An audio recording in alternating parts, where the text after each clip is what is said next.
وہی بچہ جن کے والد کو ان کی پیدائش کے پہلے ہی سپرد خاک کر دیا گیا اور جن کی والدہ بی بی آمینہ رحمۃ اللہ علیہ بھی مدینے کے سفر میں کچھ سال پہلے اس دنیا سے رخصت ہو چکی تھیں۔ وہ محض ابھی 8 سال کے تھے، مگر جن کی پیشانی سے ایک عجیب سی روشنی جھلکتی تھی۔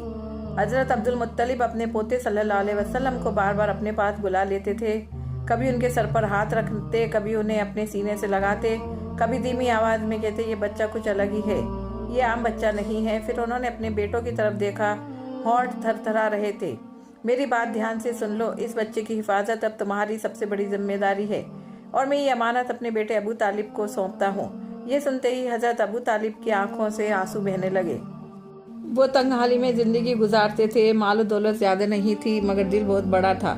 انہوں نے باپ کی طرف دیکھ کر کہا، ابا جان آپ بے فکر رہے، میں اس بچے کی حفاظت اپنی جان سے بھی بڑھ کر کروں گا۔ کچھ ہی دنوں بعد وہ گھڑی آ گئی جب مکہ کی گلیوں میں ایک اور بڑا غم دیکھا۔ حضرت عبد المطلب کا انتقال ہو گیا۔ قریش کے لوگ صدمے میں تھے۔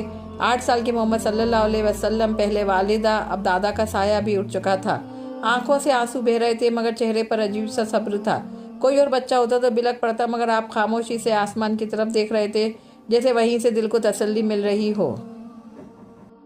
اللہ نے یہ درد صلی اللہ علیہ وسلم کو اس لیے دکھایا تاکہ آنے والی امت کو صبر اور بھروسے کا سبق مل سکے۔